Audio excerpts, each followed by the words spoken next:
August 15th, 1559. Château of Saint-Germain-en-Laye.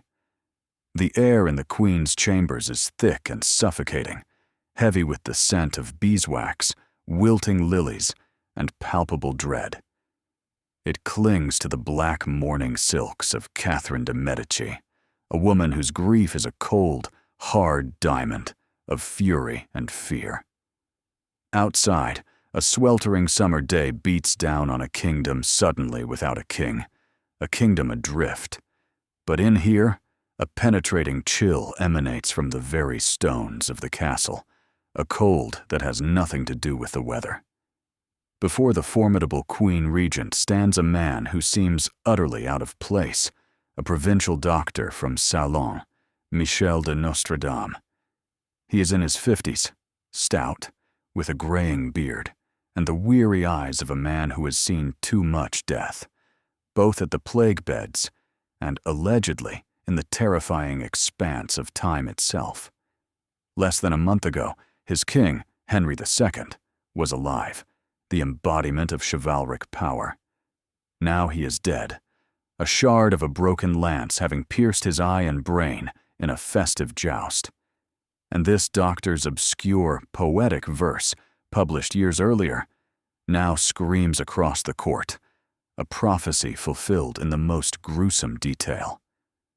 The young lion will overcome the older one, on the field of combat in a single battle. He will pierce his eyes through a golden cage. 2 wounds made one, then he dies a cruel death. The words hang in the air between them, more real than the throne she now protects for her frail son. The shock is not just in the death, it is in the chilling possibility that the universe is not random, that its secrets can be read, not by princes or popes, but by this unassuming apothecary. Catherine's voice, when it comes, is a dangerous whisper, a serpent's hiss. She does not ask if he is a fraud. It is too late for that. The stakes are now infinitely higher. She demands to know what else he has seen, what future awaits her other sons, her dynasty, her kingdom. In this moment, Nostradamus ceases to be a mere curio, a writer of strange poems. He becomes a mirror reflecting the deepest fears of an age, and the penetrating chill in the room is the sudden, terrifying realization that the future might already be written, and its author is this quiet man whose hands smell of herbs and ink. This is the narrative of him, Michel de Nostradamus, the man who would become a myth. This was the saga of an apothecary who stood at the crossroads of a dying medieval world and a dawning, violent modernity, a man of science who became the most enduring prophet in history. To understand this man, we must return to the world that spawned him, a world of superstition and burgeoning reason, of apocalyptic faith and clinical observation. The central dramatic paradox of his life is the very question that hung in that suffocating room with the Queen. How? How did a physician, a man trained to observe symptoms, diagnose fevers, and ground himself in the tangible reality of the human body, become a seer who spoke the language of the stars and claimed to witness the fates of empires yet to be born? Was his mind a conduit for divine revelation, a channel opened by unbearable personal tragedy? Or was he a genius of a different kind, a master psychologist and historian who understood the cyclical, brutal nature of human history so profoundly that he could project its patterns centuries forward, clothing his deductions in the deliberately obscure language of poetry to protect himself from the fires of the Inquisition? Was Nostradamus a prophet who saw the future, or a poet who created a future for his prophecies to inhabit? The script of his life is written in the invisible ink of this ambiguity. He was a product of an era that desperately needed answers, a world reeling from plague, schism, and incessant war, an age that would look at a man who mixed potions for the body and willingly believe he could also write prescriptions for the soul of the world. His story is not just about predicting the future. It is about humanity's eternal, desperate desire to believe that the terrifying chaos of existence has a hidden order, a secret text, and that one man, through some dark miracle, was given the key to decipher it. To understand Nostradamus, we must first feel the pulse of his time, the feverish, violent rhythm of the 16th century. This was a world on the brink, a civilization holding its breath before a coming storm. The great geopolitical chessboard was a blood-soaked mosaic of collapsing powers and rising threats. To the east, the formidable Ottoman Empire under Suleiman the Magnificent was a steel avalanche pressing against the heart of Europe, its shadow falling over the Mediterranean, a constant and terrifying other in the Christian imagination. The memory of the fall of Constantinople was still a fresh wound, a reminder of the fragility of Christendom. In the heart of the continent, the great rivalry between the Valois dynasty of France and the sprawling Habsburg Empire of Spain and Austria defined generations of warfare, a relentless struggle for dominance that drained treasuries and bled nations white. This was the era of the Italian Wars, where new technologies of death, like gunpowder and cannon, turned battlefields into hellish forges of unimaginable carnage. But the most profound conflict was not between empires, but within souls. The Protestant Reformation, unleashed by Martin Luther decades earlier, had shattered the 1,500-year-old unity of the Western Church, plunging Europe into a vortex of religious hatred. In France, this schism took the form of a simmering civil war between the Catholic majority and the rising Protestant minority, the Huguenots. Every town, every noble family was divided. The air was thick with the poison of theological debate, fanaticism, and the promise of holy war. This was the world Nostradamus inhabited, a world where divine favor was seen in every victory and demonic influence in every defeat.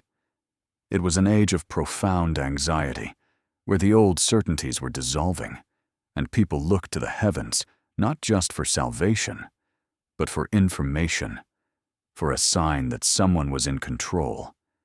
It was the perfect breeding ground for a prophet. In this cauldron of geopolitical strife and spiritual crisis, a man who could offer even a glimmer of certainty, however veiled or terrifying, was not just a curiosity. He was a necessity. The origins of this man were as complex and contradictory as his prophecies. Born in 1503 in Saint-Rémy de Provence, Michel de Nostradamus was a child of the borderlands, not just geographically, but culturally and spiritually. His family bore an ancestral curse that was both a source of intellectual richness and mortal danger. They were conversos, Jews who had converted to Catholicism under the threat of expulsion or death a generation or two earlier. This heritage placed them in a precarious position, forever viewed with suspicion by the long arm of the Holy Inquisition. Yet, it also likely endowed young Michel with a unique legacy, a tradition of scholarship, a familiarity with Hebrew texts, and perhaps a grounding in the mystical traditions of the Kabbalah that ran parallel to mainstream Christian doctrine. This duality would define him, a devout Catholic in public, yet a man whose intellectual world was far wider and more esoteric than that of his peers. His path seemed destined for the world of reason, however. He was sent to study at the prestigious University of Montpellier, one of Europe's finest medical schools. There, in the anatomical theaters and botanical gardens, he was forged in the crucible of Renaissance humanism and empirical observation. He learned to dissect the body, to understand the properties of herbs, to trust what his hands could feel and his eyes could see. He was, by all accounts, a brilliant and dedicated student. But the 16th century had a brutal way of teaching the limits of human reason. The Black Death was not a distant memory. Its recurring waves were a constant, terrifying reality. After his studies, Nostradamus, now a licensed physician, faced this horror directly. It was in the plague pits of southern France that his character was truly forged, and it was there that he suffered the single greatest trauma of his life. Despite his growing fame as a plague doctor, he was powerless to save his own first wife and 2 young children from the disease. They were consumed by the pestilence, leaving him utterly broken. This was the moment the man of science stared into the abyss and found his knowledge wanting. The universe, he discovered, was not a rational, ordered place governed by the laws of medicine. It was a realm of capricious, overwhelming force. This personal catastrophe, this profound failure of his craft, became the secret engine of his transformation. It was the wound that never healed, the inner demon that would drive him from the world of tangible cures into the shadowy, uncertain realm of prophecy, in a desperate, lifelong search for a different kind of knowledge, a different kind of control over the forces of fate. His first steps onto the public stage were not as a whispering seer in a darkened room, but as a pragmatic combatant in the war against death. Before he was Nostradamus the prophet, he was Maître Michel the plague doctor, a figure of hope and controversy walking through the charnel houses of Provence. The sensory assault of a plague-stricken city was the world he inhabited. Imagine the sounds, the constant, mournful tolling of church bells, the rumble of the death carts on cobblestone streets, the whispered prayers and the sudden, wrenching shrieks of grief from behind closed doors. Imagine the smells, the cloying, sweet stench of decay mixed with the acrid smoke of vinegar fires and burning bundles of herbs, a futile attempt to purify the poisoned air. In this landscape of horror, Nostradamus distinguished himself not through magic, but through a radical, almost heretical, application of common sense. While many of his colleagues relied on the traditional practices of bleeding and purging, treatments that often weakened the patient further, he championed a different approach. He was a fierce advocate for sanitation, for the removal of infected corpses, for fresh air and clean water. This was his first great game, a battle against the established medical dogma of his time. His most famous innovation was the rose pill, a lozenge made from rose hips, cypress, iris, and other ingredients. While its medicinal properties were likely negligible, its core component, rose hips, was rich in vitamin C, possibly offering a small boost to the immune systems of the malnourished. More importantly, his regimen insisted on a level of hygiene that was revolutionary for the era. He fought not just the disease, but the ignorance and filth that allowed it to fester. His success in cities like Aix-en-Provence brought him his first taste of fame, a reputation as a man who could stare down the pestilence and win. He was lauded by city councils, rewarded with pensions, and seen as a miracle worker. But this early success was built on a foundation of reason and observation, the very tools that had failed him so catastrophically with his own family. This early chapter of his life is crucial to understanding the man he would become. He had seen the limits of science. He had learned that you could save a city and still lose your world. This tension between the celebrated doctor, who fought the physical manifestations of chaos, and the broken man who yearned to understand its ultimate source, was the fertile ground from which the prophet would grow. The inner demon that drove Nostradamus was not a lust for power or a hunger for fame, but a ghost. Or rather, 3 ghosts, the specters of his dead wife and his 2 children. Their loss was the central defining cataclysm of his existence, a psychological wound from which the dark river of his prophetic work would flow. To comprehend the man, One must attempt to stand in his shoes in the aftermath of that tragedy. He was a celebrated physician, a man whose entire professional identity was built on the premise of healing, of understanding the mechanics of life and death. And yet, when the great test came, when the pestilence entered his own home, his knowledge turned to ash. All his learning, all his unconventional treatments, all his carefully prepared remedies were utterly useless. He was reduced to the most primal state of human helplessness, a father and husband watching his loved ones die. This failure did not just break his heart, it shattered his worldview. It was a profound crisis of faith, not in God, but in the ordered, rational universe that the Renaissance mind was beginning to map and comprehend. If his science was a lie, a flimsy shield against an indifferent and monstrous fate, then where could truth be found? This question became his secret motivation, a relentless, obsessive quest. His turn towards the occult, towards astrology, scrying, and the obscure arts of divination was not the act of a charlatan seeking a new trade. It was the desperate journey of a drowning man searching for a hidden logic behind the wave that had just destroyed his world. He sought to find a larger pattern, a cosmic order that could explain the senseless suffering he had witnessed. If he could not control death with medicine, perhaps he could understand its design by reading the stars or gazing into the flames.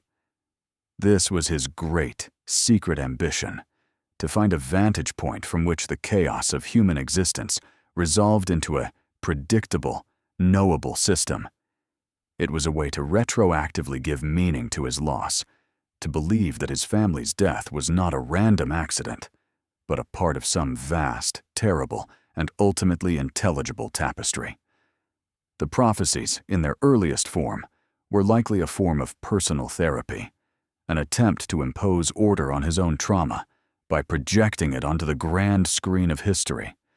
He was a man trying to heal a wound in his own soul by attempting to diagnose the future of all humanity.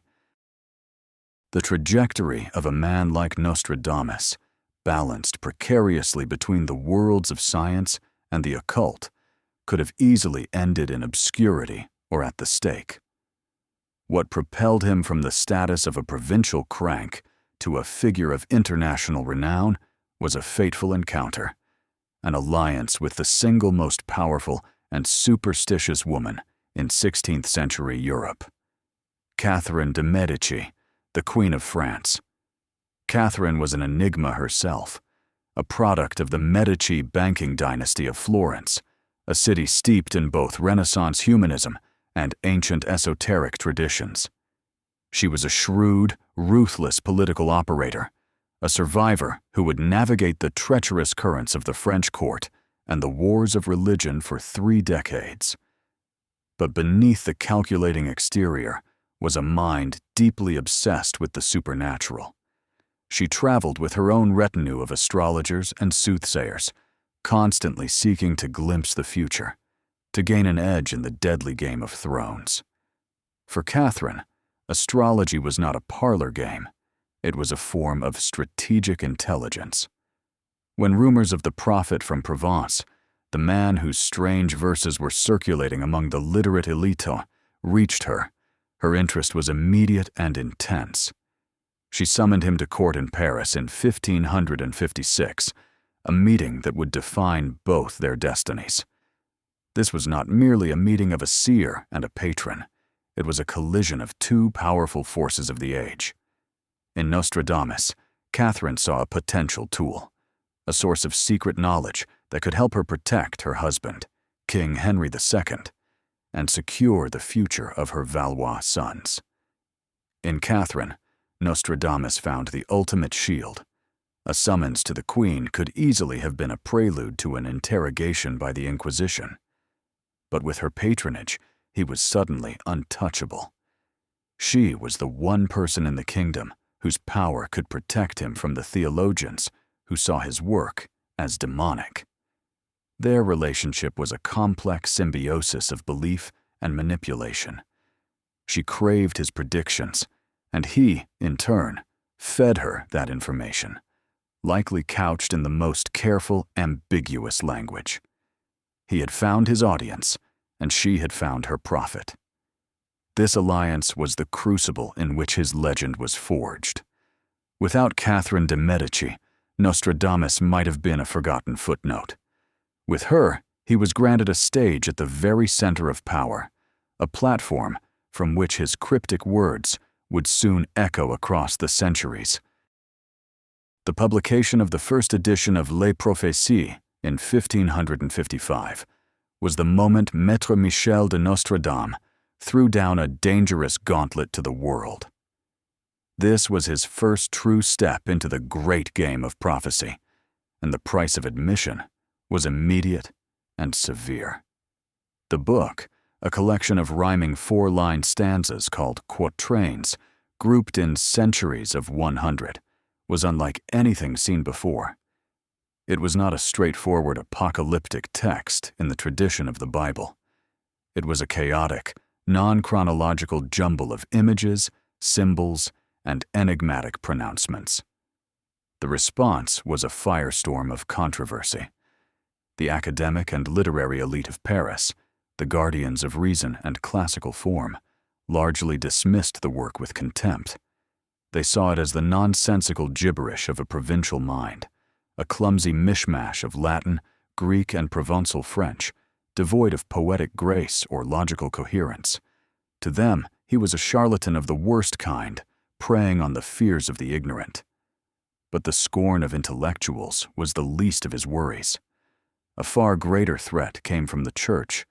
In an age where any deviation from orthodox doctrine could lead to the stake, the act of predicting the future was fraught with peril. It was seen as an encroachment on the sovereignty of God, a form of magic that smacked of demonic compact. Theologians and inquisitors began to circle, examining his verses for any hint of heresy. Accusations began to fly, that he was a secret Calvinist, a sorcerer, a tool of the devil. Nostradamus was walking a razor's edge. He had to create a work that was compelling enough to attract powerful patrons, but ambiguous enough to offer him plausible deniability. This is why the language of the centuries is so famously obscure. It was a deliberate strategy of survival. The vague timelines, the symbolic beasts, the anagrams of names and places, all of it was a smokescreen. He was creating a text that could be interpreted in countless ways, ensuring that he could never be definitively pinned down to a single, falsifiable, and therefore heretical prediction. The price of his new power was constant, gnawing fear. Each verse he published was a gamble, an act that brought him closer to the ear of the Queen, but also a step closer to the flames of the Inquisitor's pyre. The primary antagonist Nostradamus faced was not a single person, not a rival sorcerer or a scheming courtier, but something far more powerful and pervasive, the spirit of the age itself. He was a man caught in the violent cross-currents of two immense and opposing historical forces. On one side was the monolithic power of the Old World, the Holy Inquisition. This was the ideological enforcement arm of the Catholic Church, an institution engaged in a desperate, existential struggle to maintain doctrinal purity in the face of the Protestant Reformation. To the mind of the Inquisitor, the universe was a battlefield between God and Satan, and any unexplained phenomenon, any claim to supernatural knowledge outside the Church's strict authority, was immediately suspect. Nostradamus's work was, to them, a profound threat. If a mere doctor could truly read the future, it implied that the future was knowable, perhaps even predetermined, a concept that dangerously flirted with heresy. They saw the devil's hand in his cryptic methodology, the late-night rituals, the use of mirrors or bowls of water, and heard the serpent's whisper in his ambiguous verses. The threat of investigation, torture, and a horrific death by fire was not an abstract danger. It was a constant, looming reality for any man who dabbled in the occult arts in the 16th century. Yet, on the other side, Nostradamus faced a newer, but equally formidable adversary, the burgeoning spirit of scientific rationalism. This was the dawn of the age that would produce Francis Bacon and René Descartes. A new generation of thinkers, scholars, and physicians were beginning to champion empirical evidence, logical deduction, and the rejection of superstition. To these men, Nostradamus wasn't a demon, he was a fraud. They subjected his work to logical scrutiny and found it wanting. They ridiculed his convoluted syntax, exposed his historical predictions as vague descriptions of past events, and dismissed his entire enterprise as a cynical exploitation of public fear. He was thus trapped in an impossible position. The men of faith wanted to burn him as a heretic, while the men of reason wanted to expose him as a charlatan. His entire career was a high-wire act performed over this chasm, a desperate attempt to navigate between the competing fundamentalisms of an age of violent transition. The perilous journey to Paris in 1556, undertaken at the summons of the Queen, marked a critical psychological turning point for Nostradamus. It was here that he learned the single most important lesson of his prophetic career. Clarity is death. Ambiguity is survival. Fresh from the success of his book's publication, he arrived in the capital a celebrity, but also a target. He was lodged in the palace, consulted by the great nobles of the realm, and showered with questions about the future. In this intoxicating environment, it appears he made a nearly fatal error. According to one account, he was asked about the fate of the king and the political situation. Flushed with his newfound importance, he may have given an answer that was too specific, too clear, hinting at conspiracies or dangers surrounding the powerful House of Guise. The exact nature of the prophecy is lost to history, but its effect was immediate. Word of his treasonous prediction reached his enemies at court. Suddenly, the Queen's favor seemed a very distant thing. The authorities of Paris issued a warrant for his arrest. He was to be brought before the magistrates for questioning, a process that could easily have ended with a charge of treason and a swift, brutal execution. A wave of cold terror must have washed over him. He was a provincial, a man unversed in the lethal intrigues of the royal court. He had miscalculated, spoken too plainly, and was about to pay the ultimate price. He managed to escape Paris just in time, fleeing back to the relative safety of his home in Salon. This experience was a psychological breaking point. It was a searing lesson in the politics of prophecy. He understood in that moment that his gift, whether real or feigned, was also a mortal liability. To survive, he could no longer be a transparent oracle. He had to become a master of obfuscation. He had to forge a new language, a prophetic style so dense with metaphor, so devoid of clear subjects or timelines, that it could support a multitude of interpretations after the fact, but never be used to condemn him beforehand. The famous obscurity of his quatrains was not just a literary choice, it was a shield, a suit of armor forged in the fires of his Paris humiliation. He realized that his power lay not in revealing the future, but in creating a text where people could discover the future for themselves, long after the event had passed, leaving him safely out of reach of the executioner's axe. For 4 years, the prophecies of Michel de Nostradamus remained a subject of debate and ridicule, a curious collection of obscure verses. But on July 10th, 1559, a single, catastrophic event transformed them into a text of terrifying authority. Chaos became his greatest opportunity. The scene was a grand celebration in the heart of Paris, a festival to mark a new peace treaty and the marriage of the king's daughter. King Henry II, a man in his prime at 40 years old, a lover of sport and a powerful monarch, decided to participate in the jousting tournament himself. It was a display of royal vigor and martial prowess. In the final pass of the day, he ran against the young captain of his Scottish guard, the Comte de Montgomery. A sensory assault of splintering wood, the thunder of hooves, the gasp of the crowd. The lances struck. Montgomery shattered, and a long, sharp splinter flew up, punching through the gilt bars of the king's helmet, his golden cage. The shard entered his right eye, piercing deep into his brain. The king reeled in the saddle, mortally wounded.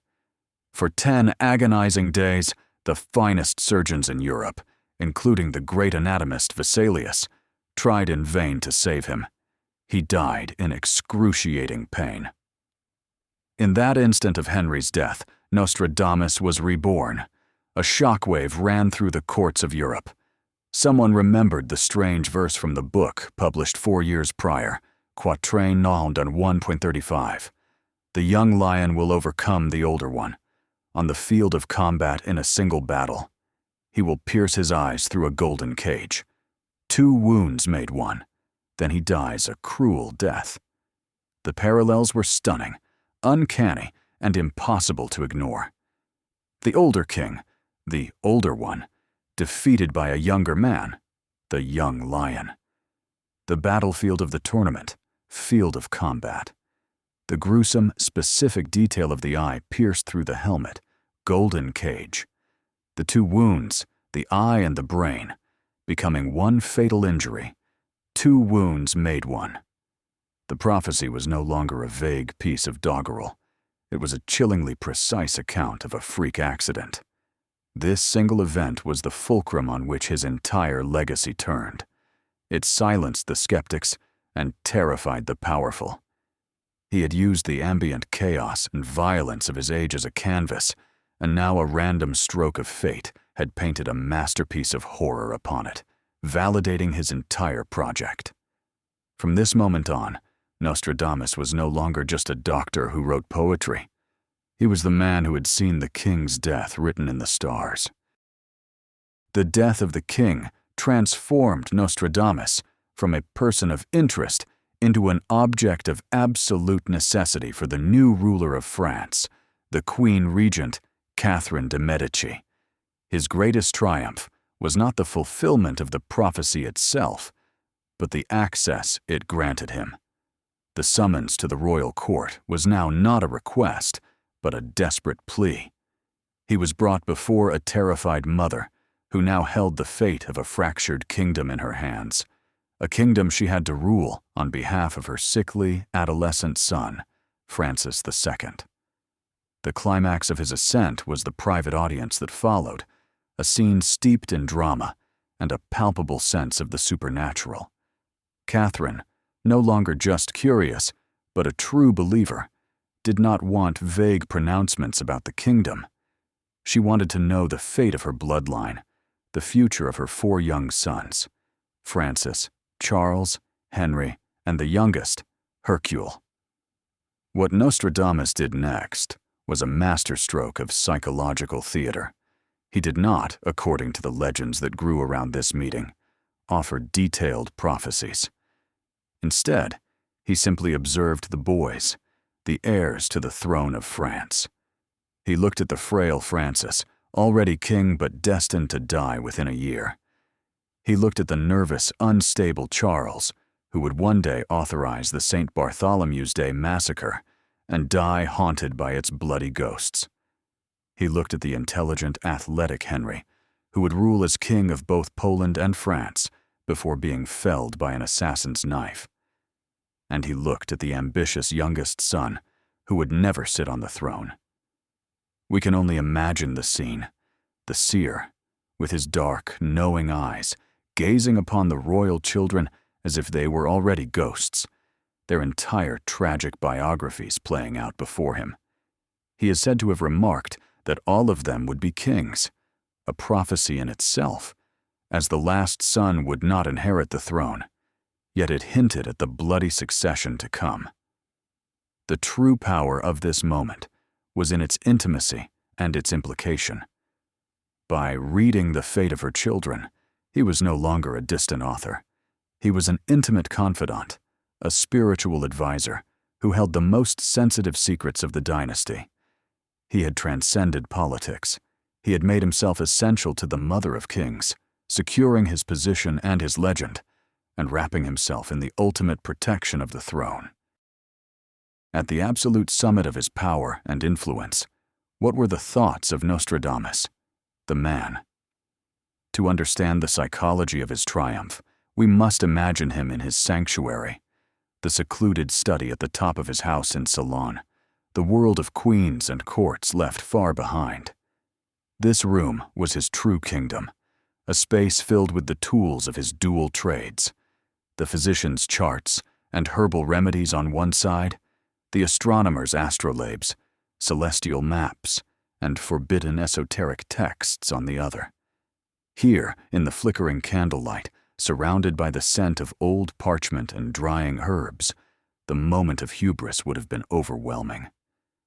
Did he, in these solitary hours, truly believe he was a vessel for the divine, a conduit chosen by God to reveal the grand, terrible design of history?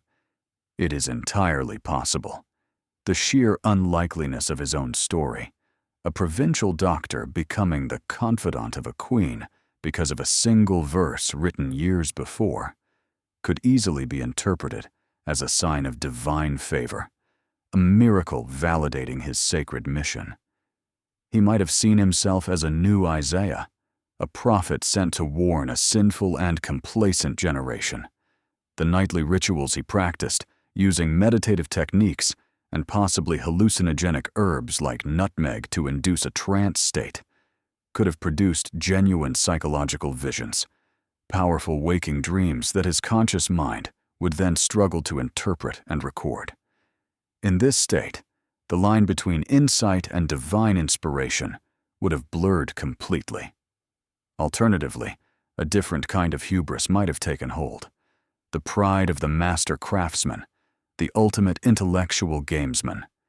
He might have seen himself not as a prophet, but as a brilliant political analyst and historian who had discovered the timeless, cyclical patterns of human conflict. He knew that kingdoms rise and fall, that peace is always a prelude to war, that ambition always leads to bloodshed. Perhaps he saw his prophecies as elegant, poetically coded expressions of these iron laws of history, so universal that they were bound to come true eventually. The triumph was not in seeing the future, but in creating a system so flexible it could never be proven wrong. In either case, the feeling must have been one of incredible power.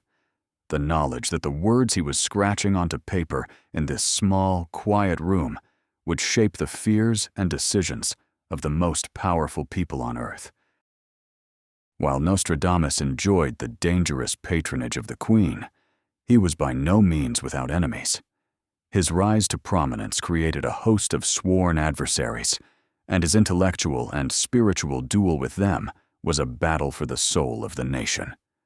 The opposition was not a monolithic bloc, it was a coalition of the threatened.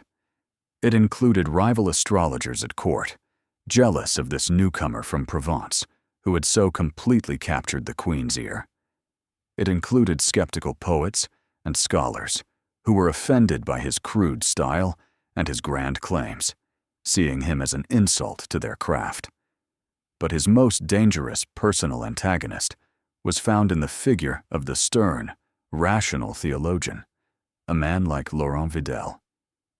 Vidal was one of the first to publish a direct, scathing attack on Nostradamus in 1558, a book titled Declaration of the Abuses, Ignorances, and Seditions of Michel Nostradamus. He represented a specific and formidable type of enemy, the educated, logical debunker. Vidal did not attack Nostradamus on the grounds of heresy alone. He dissected his work with the sharp scalpel of a scholar. He meticulously went through the quatrains, demonstrating their grammatical errors, their historical inaccuracies, and their deliberate vagueness. He argued, compellingly, that Nostradamus was a poor poet, a worse historian, and a cynical manipulator. He painted a portrait of a fraud who either copied vague prophecies from earlier sources like the Mirabilis Liber, or simply wrote verses so nonsensical they could be applied to any event. The chemistry of their conflict was the classic clash between the mystic and the rationalist.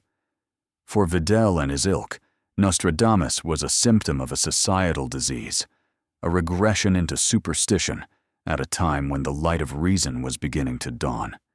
He was a purveyor of fear, a man who profited from chaos. This was not just a literary debate, it was a deeply personal and dangerous feud. Vidal's book publicly branded Nostradamus a seditious liar, an accusation that could easily attract the attention of the Inquisition.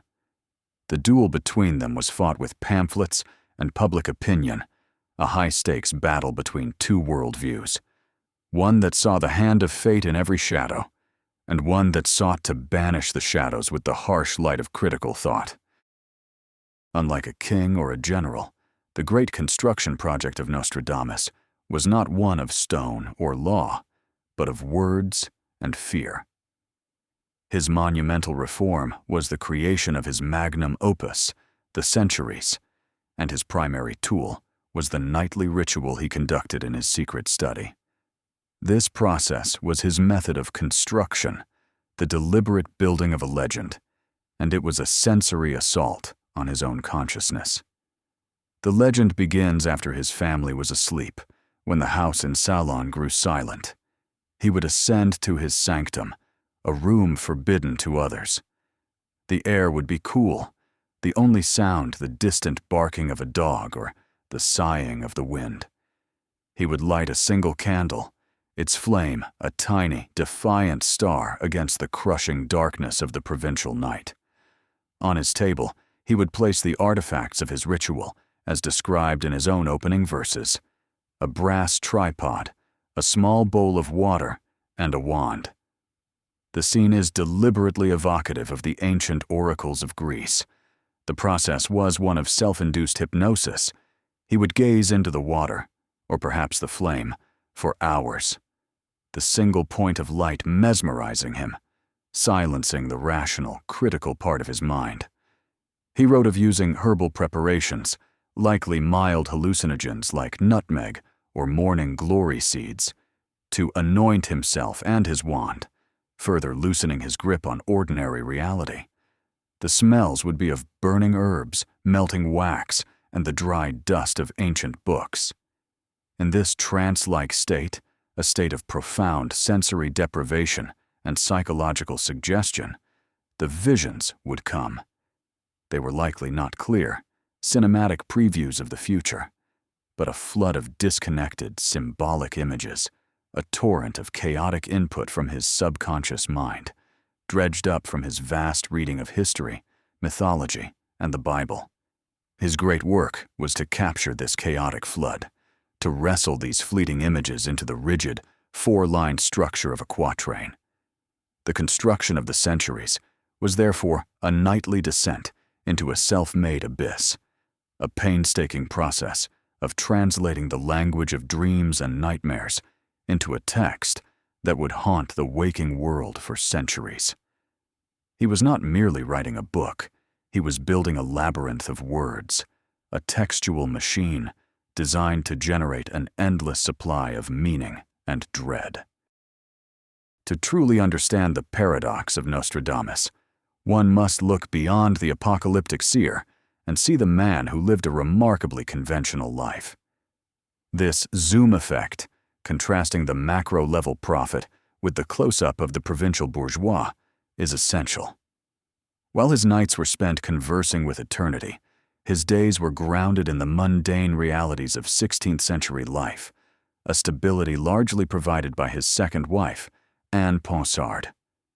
After the devastating loss of his first family, he remarried a wealthy widow. Anne was, by all accounts, a practical, capable woman who ran their household with efficiency, managed the considerable fortune he earned from his medical practice and publications, and bore him 6 children. She was the anchor that kept his strange ship moored to the real world. One can imagine the domestic scenes, the great prophet of doom arguing with his wife over the price of grain, or helping one of his children with their Latin lessons. This domesticity provided a crucial cover and a necessary balance. To his neighbors in the town of Ceylon, he was not primarily a sorcerer. He was a respected citizen, a man of property and standing. He participated in civic life, even serving for a time as town consul, dealing with practical matters like irrigation projects and local taxes. This public persona was his most effective defense against his enemies. How could a man so grounded, so involved in the day-to-day business of the community, be a demonic wizard trafficking with dark forces? This contrast was the core of his existence. He was a man of 2 worlds, the sunlit world of the marketplace, family dinners, and civic duty, and the nocturnal world of the secret study, of terrifying visions and cosmic dread. This duality was not just a lifestyle, it was a psychological necessity. The ordinary, predictable rhythms of his family life provided the psychic stability required to explore the chaotic, terrifying landscapes of his prophetic imagination. Without Anne and the grounding reality of his life as a husband, father, and citizen, the seer would have likely been consumed by the very darkness he sought to channel. As the years passed and his fame grew, the world began to catch up with his dark visions. The first cracks in the fragile peace of France appeared, heralding the storm that would become the French Wars of Religion.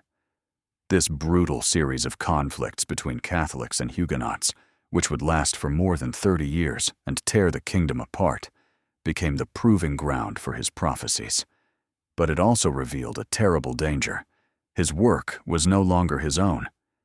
His cryptic quatrains became a weapon in a vicious propaganda war.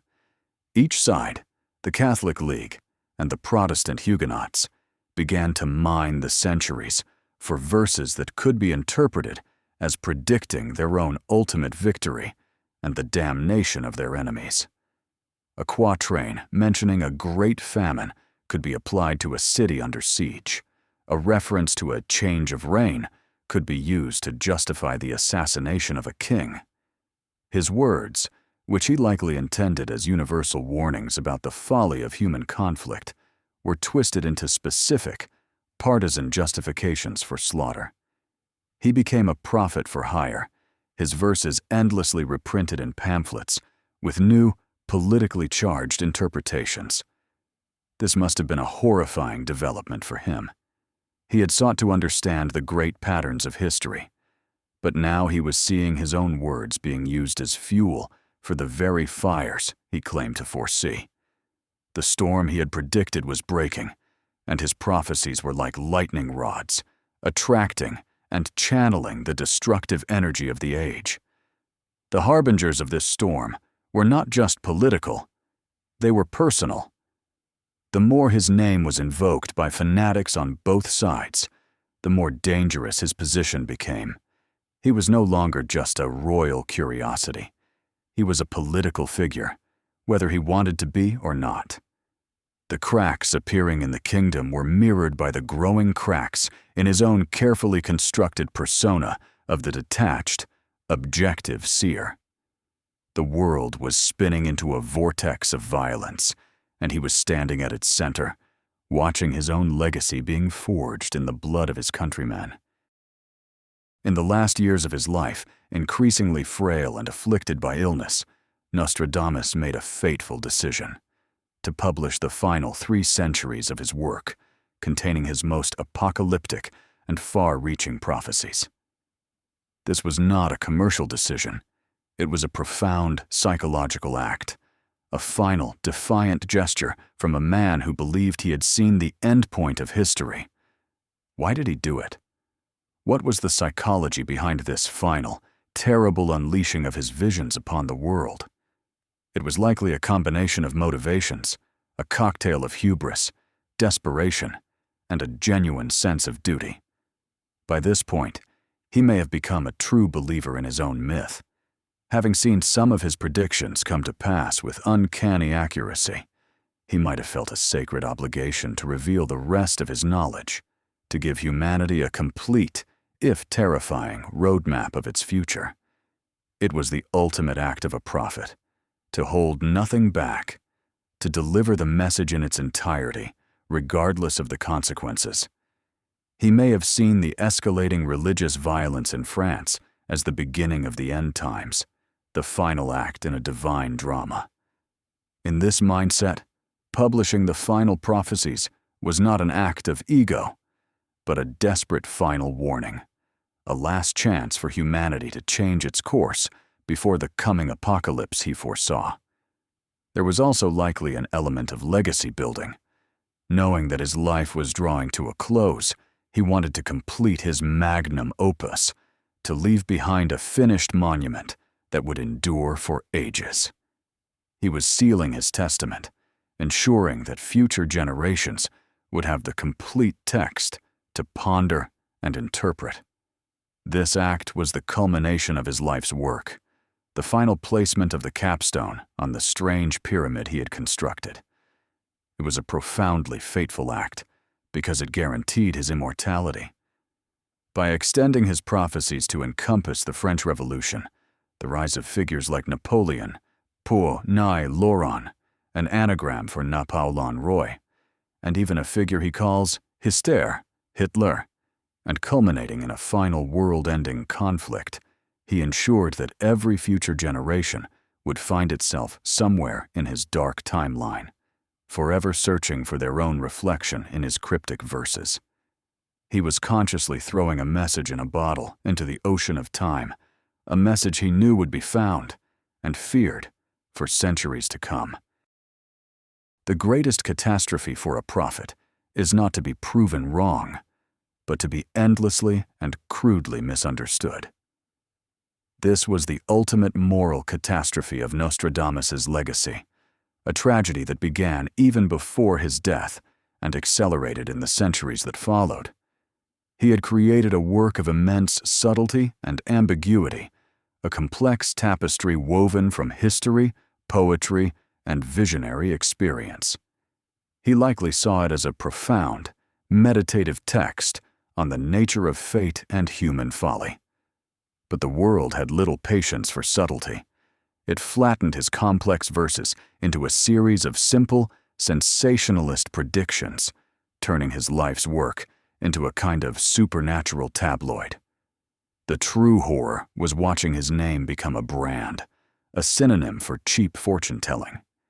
He, the scholar who had studied Plato and Plutarch, was now lumped in with common street corner soothsayers. This process, which he could see beginning in his own lifetime, was the great, unresolved tragedy of his work. He had unlocked, or believed he had unlocked, some of the deepest secrets of the cosmos, but the message was being garbled in transmission, twisted by the very people he sought to warn. In the centuries after his death, this catastrophe only deepened. His prophecies were selectively edited, taken out of context, and sometimes entirely fabricated by printers and publishers looking to capitalize on his fame. During times of crisis, wars, revolutions, natural disasters, new interpretations would flood the market, invariably twisting a quatrain to fit the events of the day. The Nazis' propaganda minister, Joseph Goebbels, famously dropped leaflets over occupied Europe containing Nostradamus quatrains reinterpreted to predict the victory of the Third Reich. He had become a tool for liars, a justification for tyrants. This was the ultimate, cruel irony. A man whose own family had fled persecution was now being used by one of history's greatest persecutors. The moral catastrophe was the utter loss of control over his creation. He had unleashed a powerful and dangerous text into the world, and like a sorcerer's apprentice, he had no power to command the forces it had unleashed. His legacy was not a clear warning, but a dark mirror in which humanity could project its own ugliest fears and ambitions, using his authority to sanctify their own violence and madness. As the chaos he had predicted in the macrocosm of the kingdom began to consume France, Nostradamus' own body, his personal microcosm, began to collapse. The final years of his life were a slow, painful surrender to the mundane frailties of the flesh. He was afflicted by severe gout, which inflamed his joints and made movement an agony, and by dropsy, edema, which caused his body to swell with fluid, making every breath a struggle. The great seer, who could roam across centuries, was now a prisoner in his own home, often confined to his bed. This physical decline was a stark, ironic counterpoint to his soaring reputation. While his name was being whispered in the courts of Europe, he himself was engaged in a losing battle against his own mortality.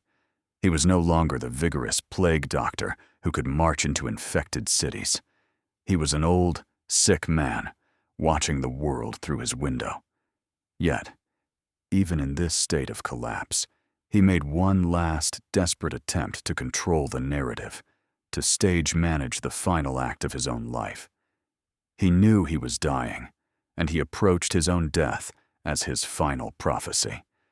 He meticulously wrote his last will and testament, dictating the precise details of his burial.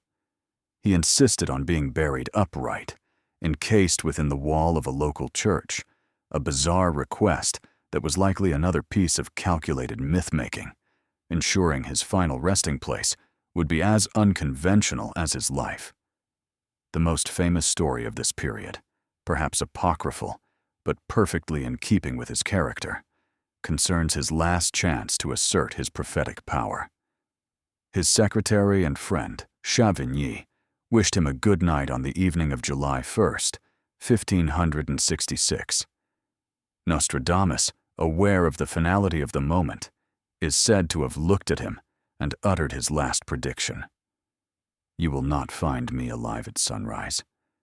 It was his last desperate attempt to hold on to power, to prove that even his own death was not a random biological event, but an appointment he had foreseen and was now keeping. He was turning his own end into a fulfillment, the final sealing of his legend. The hero's finale came not with a bang, not in a flash of celestial fire, but in the quiet, ignominious stillness of a provincial bedroom. On the morning of July 2nd, 1566, when his secretary entered his room, he found the prophecy fulfilled. Michel de Nostradamus was dead, his body having finally surrendered to his illnesses. The cinematic scene of his last minutes is one of profound human irony. This was the man who claimed to have witnessed the clash of future armies, the fall of dynasties, and the birth of terrible antichrists. Yet his own end was a small, private affair, a struggle for breath in the dark. The prophet of fire and brimstone died of water, his lungs filling with the fluid of his dropsy. The man who spoke in the grand, high language of kings and empires was silenced by the prosaic betrayal of his own body. His last night must have been a crucible of final thoughts. Did he feel terror, the simple animal fear of non-existence that comes for everyone? Or did he feel a sense of completion, a satisfaction that he had finished his great work and was now passing into the history he claimed to have foreseen? We can imagine him in the darkness, his breath ragged, the vast, terrifying panorama of his visions, perhaps replaying in his mind, the fires, the floods, the monstrous births, all of it now culminating in this small, suffocating room. His death was the ultimate paradox, a superhuman legend, concluding with a deeply, pathetically human end. As he had requested, he was interred upright in the wall of the Cordeliers Church in Salon, a final act of eccentricity that ensured pilgrims and curiosity seekers would visit his tomb for generations. He had successfully curated his own exit, turning his corpse into a monument. The man was gone, but the myth, now sealed and completed by its author's own predicted demise, was just beginning its long, strange journey through time. In death, Nostradamus became not a historical figure, but a battleground. His legacy is a profound conflict of interpretations, a war of narratives that has raged for over 450 years, with each generation and culture remaking the prophet in its own image. For his believers, for the disciples of the esoteric and the paranormal, he remains the ultimate proof of human precognition. They see him as a genuine seer, a man whose mind was miraculously able to transcend the boundaries of time. They pore over his quatrains, armed with anagram decoders and historical timelines, convinced that they are unlocking a secret, divine code that proves his omniscience. For this global community of believers, he is Saint Nostradamus, the patron saint of the future. At the opposite extreme are the academic historians and professional skeptics. For them, Nostradamus is the ultimate case study in cognitive bias and the power of suggestion. They evaluate him as a clever 16th century poet who masterfully exploited the anxieties of his age. They point out that his successful prophecies are always identified in hindsight, that their language is so hopelessly vague it can be retroactively fitted to almost any major event, and that the vast majority of his nearly 1,000 verses are so nonsensical they are simply ignored. To them, he is not a prophet, but the father of a literary genre, the creator of a psychological inkblot test onto which people project their own fears. The conflict also plays out on a national and political level. In France, he is a figure of national pride, a mysterious genius who is part of their cultural heritage. Yet, as seen with Goebbels, his work has been co-opted by foreign powers for sinister ends, turning him into a tool of psychological warfare. In the English-speaking world, particularly in American pop culture, he has been transformed into a doomsday prophet, his name synonymous with disaster films and end-of-the-world television specials. The Nostradamus of the History Channel is a very different figure from the Nostradamus studied by scholars at the Sorbonne. He is a testament to the fact that a text, once released into the world, has no single owner or meaning. He is a mirror, and the conflict over his legacy is simply the eternal argument humanity has with itself about the nature of truth, fate, and the possibility of knowing the unknowable. So we return to the core question, the central dramatic paradox of his life. How did a provincial apothecary see humanity's future? The final, comprehensive answer is that he didn't, not in the way a clairvoyant would. But he accomplished something far more complex and enduring. The solution to the paradox is not a single key, but a fusion of extraordinary talents and historical circumstances that created a perfect storm of prophecy. First, we must acknowledge the foundation, the man of science. Nostradamus the doctor possessed a keen analytical mind, trained to observe, diagnose, and identify patterns. He didn't just apply this to the human body, he applied it to the body politic. He was a voracious reader of history, from Livy to Plutarch to contemporary chronicles. He understood the diseases of states, how economic hardship leads to unrest, how religious fanaticism leads to war, how the ambition of princes leads to the graves of commoners. He saw that history did not repeat itself exactly, but it rhymed, driven by the timeless, unchanging passions of human nature. Second, this rational mind was shattered and reformed by profound personal trauma.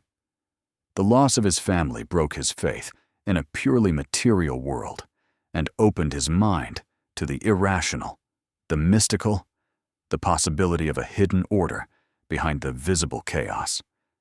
This trauma gave him the motivation, the desperate need, to seek out this hidden order through the esoteric arts. Third, He possessed an undeniable poetic genius. He was a master of language, not in the classical, elegant sense, but in a far more potent way. He created a unique prophetic language, ambiguous, symbolic, layered with multiple meanings, and resistant to easy interpretation. This was his greatest tool and his greatest defense. It allowed him to create verses that could lie dormant for centuries, waiting for an event to which they could be attached. He did not predict the future. He created a flexible linguistic framework that could accommodate nearly any future. Finally, he was the right man at the right time. He lived in an age of extreme anxiety, a world desperate for answers, willing to believe. The invention of the printing press meant his words could spread like wildfire, far beyond the reach of any ancient oracle. In essence, Nostradamus was a brilliant synthesizer. He fused his deep understanding of history's patterns, the science, with a powerful trauma-driven visionary impulse, the mysticism, and encased it all in the armor of poetic ambiguity, the art. He did not hold up a crystal ball to the future. He held up a dark, clouded mirror to the present. And for nearly 500 years, humanity has stared into it and seen its own fears, its own violence, and its own destiny reflected back. What, then, is the ultimate verdict of history? What is the universal lesson of the life of Michel de Nostradamus? His true, enduring prophecy was not about the rise of Hitler or the events of September 11th. It was a far deeper and more unsettling revelation about the permanent condition of humanity itself. The lesson is that we are, at our core, pattern-seeking animals adrift in a sea of chaos. We are terrified by the idea that history is merely one damned thing after another, a random sequence of events without meaning or purpose. We have an unquenchable thirst for narrative, for a story that connects the past, present, and future into a coherent whole. Nostradamus did not provide that story, but he provided the raw materials for it. His genius was in understanding this fundamental human need. He created the ultimate psychological toolkit for imposing order on a disorderly world. The enduring power of the centuries is a testament to our own desperate need to believe that the future is not a terrifying void, but a text that can be deciphered, that our anxieties are not just our own, but are part of a grand, pre-written cosmic drama. He teaches us about the immense, terrifying power of words. He demonstrated that a well-crafted phrase, sufficiently ambiguous and resonant, can take on a life of its own, shaping the course of events, inspiring hope, justifying slaughter, and echoing for centuries after its author has turned to dust. The verdict of history is that Nostradamus was the ultimate realist. He saw humanity for what it was, a species driven by fear, ambition, and a desperate hunger for meaning. He did not prophesy our future. He diagnosed our nature. And his diagnosis, written in the strange, dark poetry of the 16th century, remains as accurate today as it was the day it was written. His life is the story of the clash not between civilizations, but between our desire for certainty and the universe's stubborn insistence on remaining a mystery. The final frame is not of the man, but of his creation, the ghost that outlived him. Imagine a vast, silent library, perhaps the Bibliothèque Nationale de France. A librarian pushes a cart through canyons of books, the wheels making the only sound. He stops and retrieves a small, leather-bound volume from a shelf. It is an early edition of Les Prophéties. He places it on a table, and a single beam of afternoon sunlight, thick with dust motes, illuminates the page. The camera moves in slowly over the archaic French, the strange ligatures of 16th century print. The words are cryptic, alien. From the depths of the west of Europe, a young child will be born of poor people. He who by his tongue will seduce a great troop. His fame will increase towards the realm of the East. The camera continues to push in, the focus softening, the individual letters blurring until they are no longer legible. They become abstract shapes, a texture, a pattern without discernible meaning. All that is left is the impression of a secret, a code just beyond our grasp. The flame of the candle in his study and salon went out over 4 centuries ago, but the shadows it cast would stretch across all of subsequent history, their shapes constantly shifting, forever reforming themselves in the anxious eyes of every generation that dared to stare into the darkness, searching for a prophecy of their own end or a promise of their own beginning. His legacy is not an answer, but the eternal, haunting echo of a question posed to the future.